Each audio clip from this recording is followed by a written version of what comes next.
Eu tenho o grande prazer de chamar para a conversa Istvan Vessel. Estou me sentindo agora num programa de rádio, porque é isso que eu escuto praticamente todos os dias. Istvan Vessel conosco, dê as receitas, mas a gente não vai começar por receita.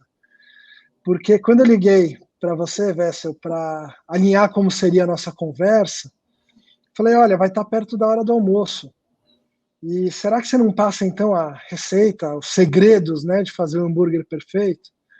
E aí, o que o Istvan falou, para quem está escutando a gente, foi com todo o prazer do mundo.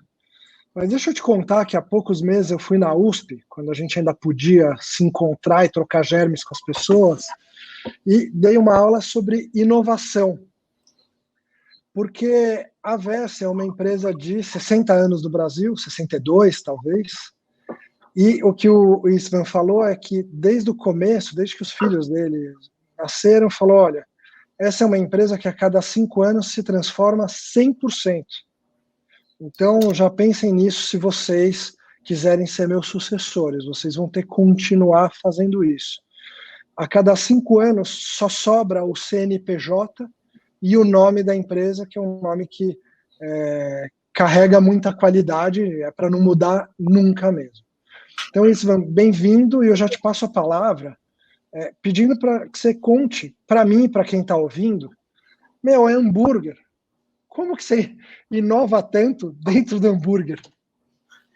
Olha, Josa, bom, primeiro, boa tarde a você e a todo mundo que está nos ouvindo, e vou te dizer que a tarefa de suceder essas feras com o Buzzarello, a Cris Arcangeli, o Wellington, meu querido amigo, não é uma brincadeira, cada turma que entra, a régua vai subindo, né? Então, eu vou procurar não chegar muito alto, porque essa régua não cair, porque uma queda de uma régua muito alta pode causar alguns transtornos aí. Bom, é o que você falou na minha apresentação, muito gentil. Realmente, inovar para nós sempre foi uma prioridade, sempre. Se a gente quiser fazer uma rápida, que eu não quero gastar muito o nosso tempo de conversa com cronologias, né? Mas fica à vontade. Eu já avisei para o Paulinho ontem que provavelmente ele entrar uns 5, 10 minutos depois do que está programado. 1 hora depois, você falou? Ah, boa. Não estou ouvindo bem aqui. Olha, eu em 1969 arrumei uma boquinha para ir fazer um estágio na Holanda, e no frigorífico. E mais do que isso, morar na casa do dono, ficou melhor ainda, né? Sim. E lá na Holanda, eu vi um negócio que eu nunca tinha visto antes, que era a maturação de carne. A maturação de carne, o que é? É fazer a carne pelos próprios, usando as enzimas que estão dentro da carne, fazer a carne ficar mais macia. Maturação é isso, é um processo natural de amaciamento de carne, é que nem a maturação nos vinhos, é um processo de você trazer à tona todas as qualidades que estão escondidinhas lá no canto da garrafa, isso você faz com o tempo. E tem mais um paralelo com a carne e o vinho. Só os bons vinhos que envelhecem bem. E só as boas carnes que ficam melhores na maturação. Você não consegue, com a maturação, transformar uma carne ruim numa carne boa. Então, quando eu vi isso em 69, gente, falando de 50 anos atrás, né? Eu falei, puxa, esse processo para o Brasil é perfeito. Porque há 50 anos atrás, o gado no Brasil era batido com 5 anos. Hoje, na média, é batido com 2 e pouco. Então, todas as carnes eram duras. Só tinha uma carne macia, que era o filé mignon. Mas o filé mignon é só 1% do boi. Então, como é que eu vou fazer com os outros 99%? E a maturação veio trazer essa resposta para a gente. A maturação é o processo onde eu vou pegar uma boa carne, mas eu vou investir, porque fica 25, 30 dias numa câmara fria, 0 grau, embalado a vácuo. Eu vou investir só nos cortes, onde a gente consegue também um preço melhor. E eu comecei a fazer a maturação de carne em 1969, quando eu voltei da Holanda, depois de alguns meses. E durante muitos anos, até 75, mais ou menos, quando nós abrimos nossa primeira loja na Faria Lima, no final de 74, começo de 70, exatamente em dezembro de 74, eu tive que esconder essa verdade. porque todos os açougues têm uma placa escrito carne fresca diariamente. Eu não ia poder colocar uma placa escrito carne velha diariamente. Então, nós guardamos esse segredo, contando umas histórias e tal, por que a nossa carne era mais macia que os outros. Com a abertura da loja em 75, que foi a primeiro açougue sem açougueiro, que foi um negócio de maluco também, meu pai achou que eu tinha enlouquecido, né? Como é que você vai fazer um açougue que não tem a possibilidade do açougueiro cortar a carne do jeito que o cliente quer? Aí a gente começou a criar os cortes, embalados inicialmente a vácuo e tal, e esses cortes, então, eu pensava nos cortes como um corte pronto para alguém poder levar para casa e grelhar e preparar. Mas, nessa altura, já há 50 anos atrás, os supermercados tinham detonado esse conceito de carne embalada, porque tinham, na época, aquela teoria da caixa de morango, né? Em cima são os morangões e, no fundo, embaixo, aqueles moranguinhos pequenininhos. Então, eu fiz embalagens onde os bifes ficavam um do lado do outro, para que o consumidor pudesse enxergar todos e escolher a bandeja que ele queria. Hoje, isso é uma coisa absolutamente normal, mas 50 anos atrás não era. Então, nós demoramos muito tempo, muita energia para poder emplacar esse modelo, que esse modelo é que nos permitiria multiplicar, dar a escala para o negócio. Eu não consigo. Meu pai falou, mas como é que nós vamos fazer para controlar a qualidade em cada açougue? Porque eu já tinha 21 anos e tal, e eu queria, obviamente, expandir o negócio, né? E aí a gente começou isso e, no fim, acabou virando um sucesso, criou um padrão.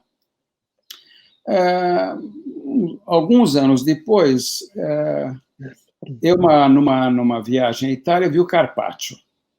E fiquei fascinado, porque esse produto é feito no Brasil, um país que faz calor o ano inteiro, todo mundo aqui gosta de carne, e o carpaccio podia ser uma excelente solução para uma refeição de verão. Passei uma grande parte da minha infância, 7, 8, 9, 10, 11 anos de idade, preparando carpaccio para mim, para o meu pai, para minha mãe. O seu carpaccio? Agora sim. Só podia ser, José, pelo seguinte: eu trouxe o carpaccio Brasil há exatamente 40 anos atrás, foi em abril de 80, que, de novo, era uma coisa de maluco, mas eu vender carne para comer cru, e o pessoal falava assim, mas é como presunto cru? Eu falei, não, é cru. E o pessoal olhava torto, a gente cortava na loja da Faria Lima, na máquina de cortar presunto lá, e, bom, óbvio, 40 anos depois, carpaccio virou sinônimo de alimento cortado cru. Todo mundo conhece, você tem um restaurante japonês, francês, italiano, carpaccio de palmito. De palmito, de abacaxi, de polvo, you name it, entendeu? Tem de tudo. Então, o carpaccio acabou virando também uma coisa nova, uma coisa que carregava sempre a marca Vessel, tinha um carimbinho de novo. Eu comecei a ir para Nova York nos anos 80 e tinha um restaurante lá chamado P.J. Clark's. Ele esteve aqui no Brasil durante algum tempo. Sim. E o P.J. Clark's, ele, bom, é na 55, com a Terceira, assim, o ponto mais glamuroso de Nova York, com a imprensa no lado da rua, as grandes agências de publicidade no outro lado da rua. Então, aquilo era um encontro de publicitários com grandes jornalistas e tal, e eles tinham um hambúrguer simplesmente perfeito. Aí, tanto que eu fui lá, eu enchi a paciência do cara e me deixou entrar na cozinha. Eu tive uma grande surpresa na hora que eu vi ele preparar o hambúrguer. O hambúrguer só tinha 2 ingredientes, carne e gordura, mais nada. Falei, mas e a liga, não vai ovo? Não, era carne e gordura. Eu fiquei encafifado com esse negócio. Em 95, eu resolvi lançar esse hambúrguer carne com gordura. Em 1995, a gente voltar para trás, esses 25 anos, todo hambúrguer era das grandes indústrias, como ainda é hoje, né, o grande volume, e esses hambúrgueres todos eram, em grande parte, são uma mistura de vários ingredientes, soja, frango, enfim, um monte de coisa. E pesavam 56 gramas, como é o padrão até hoje na indústria. Aí eu falei, não, mas para fazer um hambúrguer de verdade tem que ter peso, né? Então nós fizemos um hambúrguer de 180 gramas, feito com uma carne só, que era fraldinha mais gordura, sem conservante, sem tempero, sem nada, perfeito. Só que foi um fracasso. Foi um fracasso porque os supermercados não tinham frio para um produto sem conservante. Hoje, nossas embalagens estampam a frase que é nosso único conservante é o frio. Então, isso é um alerta para o supermercado. Fique esperto, porque eu estou dependendo do teu frio aqui, né? E para o consumidor saber que não tem mais nada lá dentro. E o produto, infelizmente, aqueles poucos clientes conseguiram comprar, que a embalagem era atraente, com a linda foto e tal. Aqueles poucos clientes que conseguiram comprar chegavam em casa e falavam assim: pô, não tem gosto de nada, mas tinha letras enormes na embalagem escrito sem tempero, sem sal. Só que as pessoas tinham o hábito de pegar o hambúrguer, tirar da caixinha e jogar na chapa. Então, enfim, um fracasso. Mas aí, mais uma inovação que nós fizemos nos anos 90 foi fazer, eu propus na época para o Pão de Açúcar, fazer um corner vessel dentro da loja. E o Pão de Açúcar topou na hora. Eles estavam num momento difícil também, eles precisavam mostrar um pouco no mercado que eles trabalham com marcas e produtos de qualidade, e nos deram um corner lá para fazer um teste.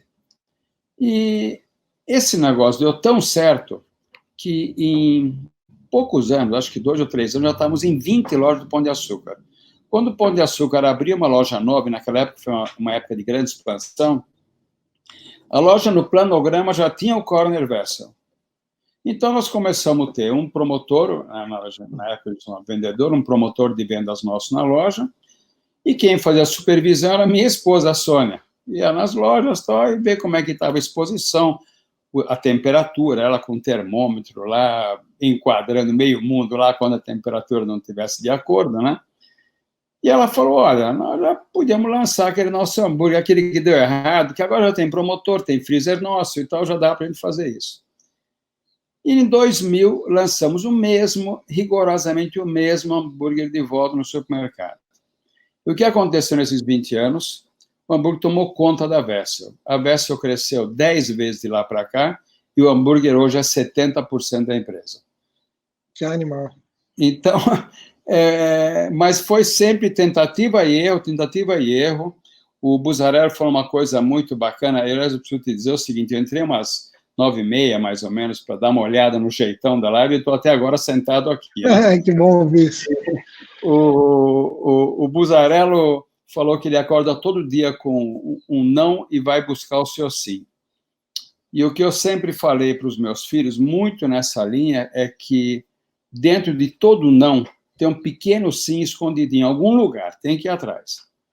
Então, quando você é pioneiro, você acerta, erra, despreza o que errou, investe naquilo que acertou, e mais ou menos é o que a gente sempre fez, a gente sempre inovou. E posso te falar uma coisa, Joseph, se a gente estivesse fazendo hoje o que fazia em 2005, ou em 2010, em 2005 estivesse fazendo o que fazia em 2000, a empresa já tinha ido para o espaço, assim como foram inúmeras marcas, inúmeras empresas que a gente cresceu vendo. Mapping, Mesbla, Arapuã, companhias aéreas, vamos falar da Varig. A Varig foi a melhor companhia do mundo eleita durante 2 ou 3 anos seguidos. Então, entre outros erros que a gente comete todo dia, né, mas eles não pensaram em inovação. Você vê, o negócio de varejo de linha branca não acabou, muito pelo contrário. Acabou. Você falou de 2010, você não falou de 2015, porque de 5 anos para cá, agora o hambúrguer virou premium, virou chique. É que nós fizemos mais uma coisinha nesse meio do caminho, que nós fundamos em 2005 a primeira hamburgueria do Brasil, junto com mais 3 sócios. E aí um dos sócios gostou tanto do negócio que acabou comprando. Mas o fato é que essa hamburgueria, que foi a primeira, acabou levando o conceito de hamburgueria, de hambúrguer de mais qualidade, para o Brasil todo. Não tem cidade no Brasil, lá nossos 5.500 municípios, que não tem alguma hamburgueria. Não tem mais lanchonete, mas hamburgueria vai ter. E hoje, como é que faz para as pessoas que quiserem comprar o hambúrguer da Verso? Tem loja própria ainda? Ou está Não, distribuído? nós tivemos uma loja na Faria Lima durante 44 anos. E nós fechamos na virada do ano de 18 para 19. Não tinha mais sentido a loja, porque bom, a empresa cresceu muito e a loja é sempre uma dor de cabeça, a não ser que se viva dela, entendeu? E então ninguém dava, na verdade, a devida atenção, a importância, a gente acabou fechando, mas nós estamos nos supermercados, de um modo geral, e agora, com nosso coronavírus, a gente ativou o delivery. E o delivery, nós estamos investindo muito nesse canal, é, digamos, uma nova inovação para esse ano, nós nunca fizemos isso. E essa semana que vem, acho que já vai entrar no ar, terça, quarta-feira, a nossa loja virtual, nosso e-commerce de verdade. Por enquanto, está sendo feito de uma maneira muito analógica, que é WhatsApp, telefone e tal, mas já está funcionando muito bem. E aproveitando, juntando então a fome com a vontade de comer, as pessoas estão em casa, estão consumindo em casa, né? Porque você pedir delivery de comida é muito legal, mas custa caro, né? Sim. E hoje, com o prolongamento das quarentenas, Deus sabe até onde vai isso aí, as pessoas estão começando a olhar o custo das coisas mais do que antes. Então, muita gente entrando na poupança, vendo como fazer a mesma coisa. Por exemplo, nós temos um cliente que é uma grande rede de comida italiana. Está em todos os shops, é uma grande rede. E eles estão sofrendo muito. Por quê? Porque para você fazer um macarrão, você não precisa pedir delivery, né? Uhum. Vai no Pão de Açúcar, vai no supermercado, compra a massa. Se você não quiser fazer o molho de tomate, que é a coisa mais simples do mundo, mas não quero. Não quero, não sei, não quero aprender, não quero nada. Aí você vai comprar um vidro de molho, você pode comprar de champignon, de tomate, de cogumelo, de não sei o quê, e você vai ter, por uma fração do preço, uma comida italiana em casa. Quando você fala em sushi, raramente você vê alguém, eu vou até a peixaria comprar um pedaço de atum e vou fazer um sushi em casa. Aprender a cortar. A minha esposa sabe fazer, mas é raro ter alguém que Eu sabe sei fazer. fazer e não faço, tá? Eu sei fazer e acabo não fazendo. Mas o que acontece? A comida japonesa, ele faz parte da cabeça das pessoas como uma coisa que é deliverable. Você pode fazer, você pode pedir pelo delivery. Assim como é o hambúrguer. O hambúrguer também, com essas entregas rápidas aí das empresas de moto, você tem hambúrguer. Tem algum segredo para esquentar o hambúrguer? Porque naquela confraria que a gente faz parte, você Sim. deu segredo para como pedir uma carne. O hambúrguer, quando eu pedi, chegou frio e eu fiquei morrendo de medo de esquentar. E eu não quis te ligar na hora para te perguntar. Agora eu pergunto para todo mundo ouvir. Pode ligar. Você pode pôr no micro-ondas durante. Ele vai chegar morno, vai. De morno para quente põe com pão e tudo, do jeito que tá, vai esquentar tudo. Vai levar, sei lá, 40 segundos. Uma coisa bem rápida. E ele vai esquentar bem, porque o micro-ondas não esquenta de dentro para fora, nem de fora para dentro, ele esquenta tudo, entendeu? E onde tem mais água, que é dentro da própria carne, né? É onde ele gera mais calor, que é na vibração das moléculas da água. Então, põe no micro-ondas em 40 segundos, aí você vai ter um hambúrguer fumegante, aí não vai perder nada em qualidade, isso é muito importante. Ah, que bom saber. E a dica da carne, quem pede delivery, como é que faz? Olha, bom, é a mesma, porque a carne é tranquilo. Nós fizemos uma vez uma experiência com o supermercado, mas o negócio acabou não prosperando, porque durante algum tempo o gerente da loja ele estava dando importância para esse negócio. Nós tínhamos posto uma churrasqueira dentro do supermercado e eles iam assando carne, mas não na hora que o cliente chegava lá, não tinha que esperar a carne. Então, já ia assando, assava umas picanhas, bife ancho, costela de porco e tal.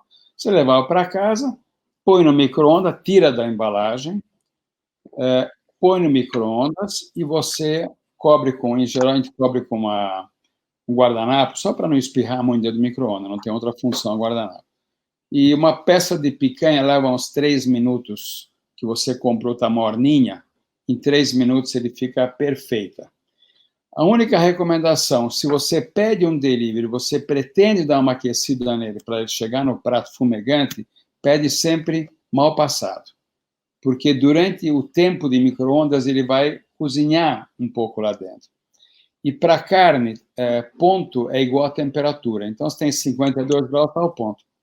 Se tiver 46, 47 graus, está mal passado. Então, você pede a carne a 46, ou seja, uma carne mal passada, põe no micro-ondas. Dali a alguns minutos, você vai ter 3, 4 minutos, você vai ter uma carne ao ponto e super...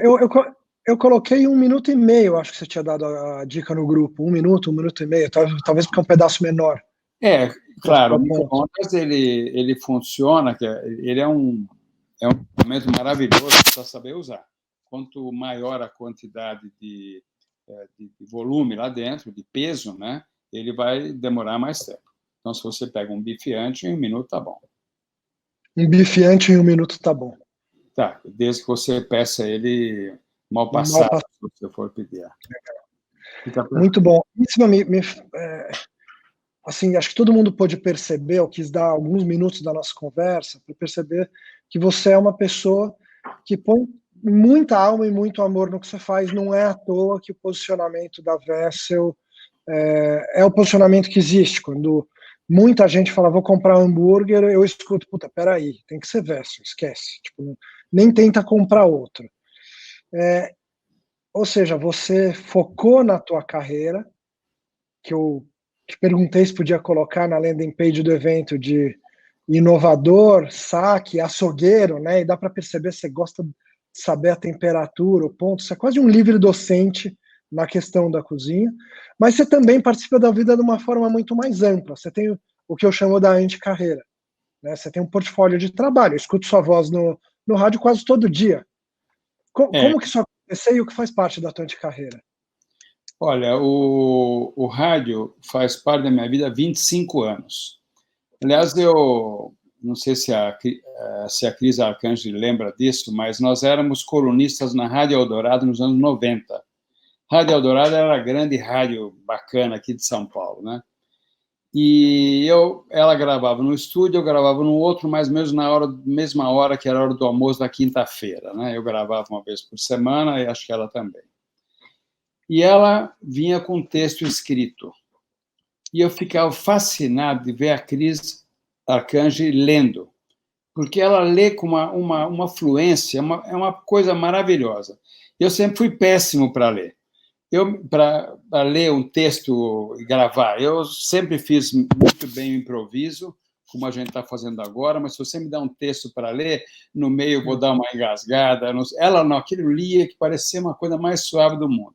Então, o rádio, eu comecei em 95, oferecendo uma proposta para a Rádio Eldorado, lá para os Mesquita, de fazer uma coluna de gastronomia no rádio. Agora, vamos lá, é um negócio, não tem muito pé nem cabeça. Como é que você vai fazer uma coluna de gastronomia numa mídia, num meio que você não pode mostrar nada?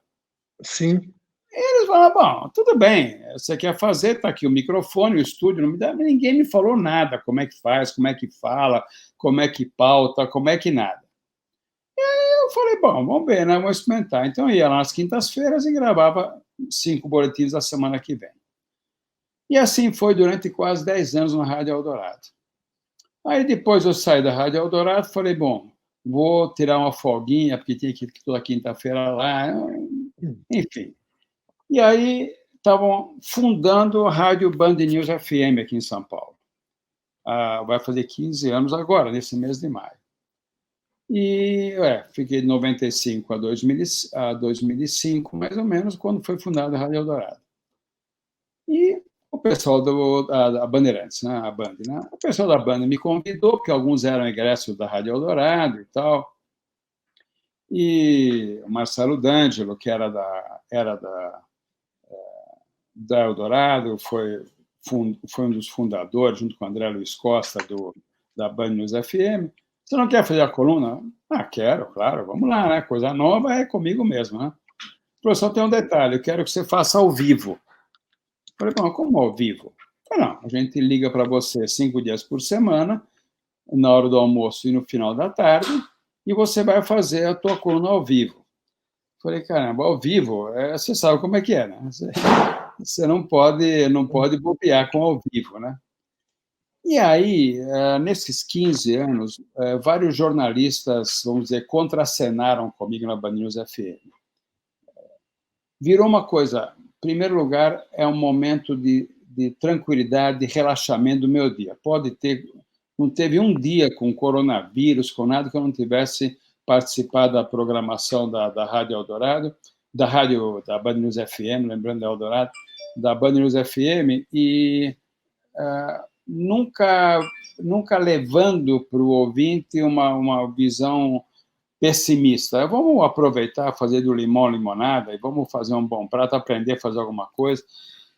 E o que aconteceu também, o que a Band News me trouxe? Me trouxe com essa transmissão, uma live, só que sem imagem, né?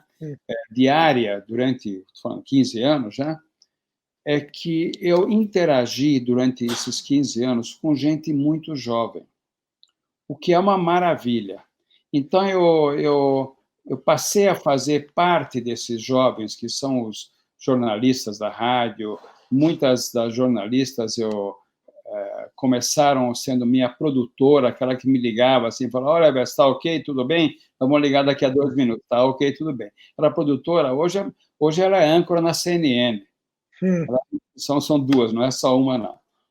A Marcela Arrau e a Roberta Russo. Então, essas meninas fizeram carreiras lindas. E essas pessoas, eu tinha um contato diário, e ter esse contato com o jovem rejuvenesce. Porque você acaba, primeiro, falando muitas coisas como eles falam, que é ótimo, né? Acaba participando das conversas, das siglas que vão... até um tempo atrás, eu falava DR, ninguém sabia que era DR. Entendeu? Hoje, fazer uma DR é um negócio, mas como eu sempre tive contato com essa turma jovem, eu sempre aprendi muito. E aprender, para mim, é o que eu mais gosto. Seja aprender um prato novo, uma maneira nova de falar, uma maneira nova de enxergar outra pessoa. Aprender é o meu dia a dia. E tentar pegar esse aprendizado e multiplicar para o nosso time de colaboradores aí.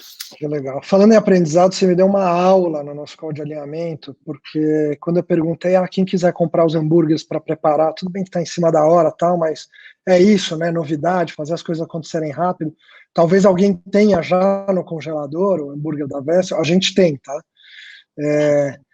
E aí, quando eu liguei, eu falei, mas que site que eu passo? Telefone de quem? Você fala, você passa meu e-mail, istvan@vessel.com.br. Aí eu falei, mas se chegar muito e-mail, e você me disse, eu faço o saque da empresa. Isso, para mim, foi uma aula incrível, que eu queria que você compartilhasse com todo mundo que está assistindo a gente. Olha, Joseph, eu faço com prazer, e eu sei da importância que isso tem. Ontem, eu vou te dar um exemplo de ontem. Eu estou saindo do escritório, bom, obviamente, eu estou indo para o escritório, naturalmente com minha máscara, tá? Estou lá, mas não dá para você produzir, vender carne, vender hambúrguer por videoconferência, entendeu? Então, eu vou no escritório, estou saindo do escritório às 6h30 da tarde, eu trabalho em Araçariguama, que fica a uns 40 minutos de São Paulo. Raramente eu consigo sair de lá antes das 6h30, 6:45, 7 horas. E eu estou vendo uma pessoa na sala do comercial, responsável pelo delivery de pessoa física, e está lá arrancando os cabelos, né? Falei, ô, Babi, o que está acontecendo? Não, você não sabe, nós entregamos num condomínio aqui na Castelo Branco, condomínio muito bacana que tem lá, e o motorista levou duas caixas para 2 clientes e trocou uma das caixas. E aí, além de trocar as caixas, na hora que ele voltou para destrocar, a pessoa que comprou a caixa de carne ficou louca da vida porque o motorista estava lá sem máscara e sem luva. Sendo que os motoristas são instruídos a usar a máscara que é fornecida e a luva que é fornecida, óbvio, né? Aí eu falei, escuta, eu quero o telefone das duas consumidoras. na hora, na frente dela, porque tudo são exemplos, lições de vida, né? Na hora, peguei o telefone, liguei para uma delas e falei, olha, em primeiro lugar, perdoe pelo inconveniente, eu sei que o rapaz foi lá, trocou a caixa, mas trocar a caixa nessa altura do campeonato não é o grande problema. Eu também sei que ele estava sem máscara. Isso é um negócio inadmissível. Eles são orientados a usarem a máscara. Bom, para encurtar a história, falei que as duas consumidoras ficaram felizes da vida. Aí uma já me contou que foi o colega de classe da minha esposa, que eu não sabia, e não sei o quê, porque eu conhecia pelo nome de casada, não pelo de solteira. E o assunto que estava já chegando no estresse de você está num condomínio fechado, ela está lá acho que desde o dia 15 de março. Aí chega um motorista da Vessel sem máscara. Realmente é pior do que entregar uma carne errada, muito pior, entendeu? E aí eu liguei para as duas e as duas ficaram, obviamente, super felizes. Aí acho que eu gastei 3 minutos em cada telefonema. Agora, José, se eu não tenho 3 minutos para gastar com o nosso consumidor, que é a pessoa que faz a gente, a nossa razão de cuidar da empresa, a nossa marca, que é a coisa que a gente mais preza. Se eu não tenho esses 3, eu não quis deixar para depois do feriado. Na hora, o cara acabou de entregar, eu liguei para ela. Eu tenho um celular. Incrível. Então, isso eu faço. Eu não tenho muita reclamação, mas quase um por dia tem. Fazemos milhares de vendas por dia e quase todo dia tem alguma reclamação. Então, uns 3, 4, 5 por semana a gente tem. Vai ter gente torcendo para dar alguma coisa errada numa entrega para poder ter o prazer de ter uma ligação individual contigo. Manda um e-mail dizendo que não sei o que lá, que bota o telefone lá que eu estou ligando de volta. Boa. Então, essa relação com o consumidor eu sempre cultuei. Em primeiro lugar, porque é uma coisa que não é desagradável. Você tem reclamação de toda natureza. A semana passada tem uma reclamação de uma pessoa que quase pediu desculpas por reclamar. Porque o produto que ela comprou no supermercado no Rio de Janeiro estava em mau estado e tal, mas, olha, eu estou ligando só para alertar vocês. Estou escrevendo, né? Eu liguei para ela. A pessoa falou, não, me dá seu endereço, eu vou te mandar um outro no Rio de Janeiro. Nós temos. Que legal. E, então, é o momento... Primeiro, eu não gosto de relatório. Eu gosto de ouvir a pessoa e eu começo a juntar, obviamente, com o na cabeça, porque se eu começo a ver reclamação da mesma loja do supermercado 3, 4 vezes, falo, tem coisa errada, vai uma pessoa lá olhar ver o que está acontecendo. Então, eu não recebo um relatório. Aliás, eu queria te dar uma frase que eu sempre falei para meus filhos, que o problema de ser empresário é que não tem para quem mandar relatório, entendeu? Gostei dessa. Você tem que fazer as coisas acontecerem do jeito certo, porque não tem relatório para explicar os erros que você faz. Você tem que olhar para o erro como se fosse um espelho, entendeu? E procurar não repetir mais.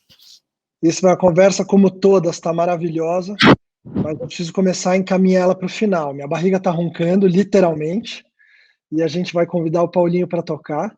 Mas antes disso, eu quero saber o segredo para preparar os hambúrgueres perfeitos da Vessel. Olha, o hambúrguer, um bom hambúrguer, ele é uma boa carne como qualquer outra, com uma diferença, ele é muito mais homogêneo em termos de padrão do que a carne. Pode ser um pouco mais duro, um pouco mais seco, um pouco mais isso, um pouco mais aquilo. O hambúrguer não, ele é uma coisa muito mais padronizada. Eu recomendo sempre preparar um hambúrguer congelado direto do congelador para a churrasqueira ou direto do congelador para a frigideira. Por quê? Porque se eu falo para você descongelar, eu perco o controle de o que é descongelar para você. É deixar 1 hora fora de geladeira, deixar meia hora dentro da geladeira. Então, para evitar o problema, eu prefiro te dizer o seguinte, tira da caixinha, coloca na frigideira, bem quente, a frigideira sempre quente. Se puder, uma frigideira de ferro é melhor, não precisa ser daquelas marcas que custam preço de automóvel. O que manda não é a cor laranja da frigideira, o que manda é ser de ferro, que melhora muito, ele esquenta bem, um pouquinho de gordura só para aquele primeiro momento, para não grudar, porque depois vai derreter um pouco da gordura do hambúrguer, não vai ter problema Gordura nenhum. Pode ser o azeite. Pode ser, é sempre azeite mais gostoso, que ainda traz um saborzinho a mais, né?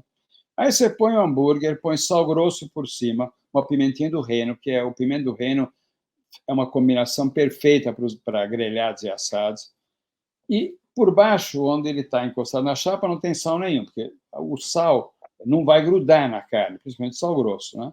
Mas ele vai assando e demora mais ou menos. O hambúrguer nosso de 180 gramas demora 8 minutos para ficar pronto. 2, 2, 2, 2. Para ficar um pouquinho antes do ponto. Um pouco mais para o ponto, 2,5 de cada lado, são 10 minutos. De 8 a 10 minutos você tem o hambúrguer.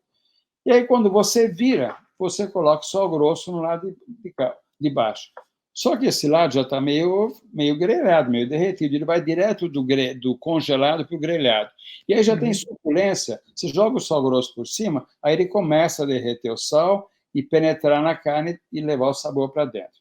E aí, a gente estava usando flor de sal aqui, é melhor o sal grosso. Olha, o flor de sal é maravilhoso. O flor de sal você tem que ir com mais cuidado na quantidade, porque ele derrete na primeira umidade que aparece na superfície, ele derrete. O sal grosso, ele é mais... a chance de você salgar demais é muito menor.